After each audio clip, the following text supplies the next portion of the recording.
Hello everyone and welcome to MyMoneyKarma's Personal Finance Mythbusters. Today we'll be tackling 3 of the most popular myths related to credit scores.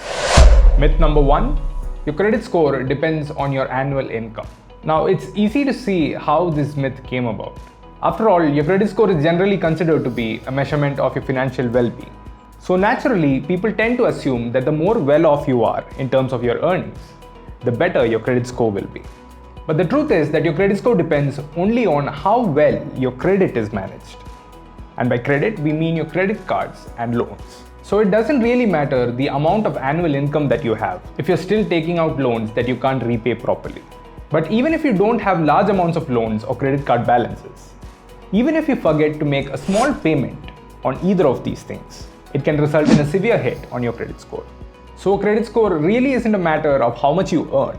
It depends a lot more on how well disciplined you are with your finances, and specifically with your credit. Before we move on to the next myth, here's a statement that could possibly be a myth or a fact. The statement is, it costs money to check your credit score. What do you think? Is it a myth or a fact? Let us know in the comments, and check out our next video to find out the answer. Credit score myth number 2, getting married will merge your credit scores. Holy matrimony, where two souls become one and two credit scores remain separate. It is quite natural to consider that a lot of your financial accounts and decisions will merge once you get married. But the fact is, a credit score is calculated separately for every individual. To simply understand this better, just think of your Aadhaar card or your voter ID. In either case, no matter your marital status, you have your own individual card.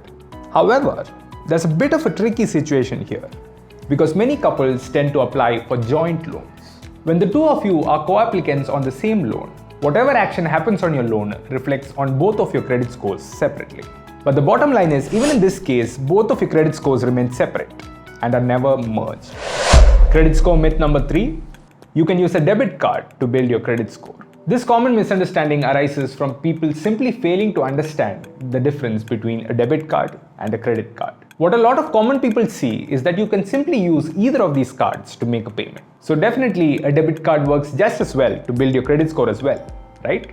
Alright, for those of you who still don't know, here's the difference between a debit card and a credit card. In case of a debit card, you are directly using money from your account. You can only use as much money as you already have. But when it comes to a credit card, every single payment that you make is a small loan offered to you temporarily by the bank. This amount then has to be paid before a due date. Lenders take into consideration whether you're making these payments regularly or not to add or decrease from your credit score. So as should be evident, a credit card clearly influences your credit score, while a debit card never does. If you think there are any more popular myths that we missed out on in this video, drop them in the comments and we'll definitely get to them in the next one. If you found this video informative or helpful, definitely drop a like and subscribe to the MyMoneyKarma channel for more such content.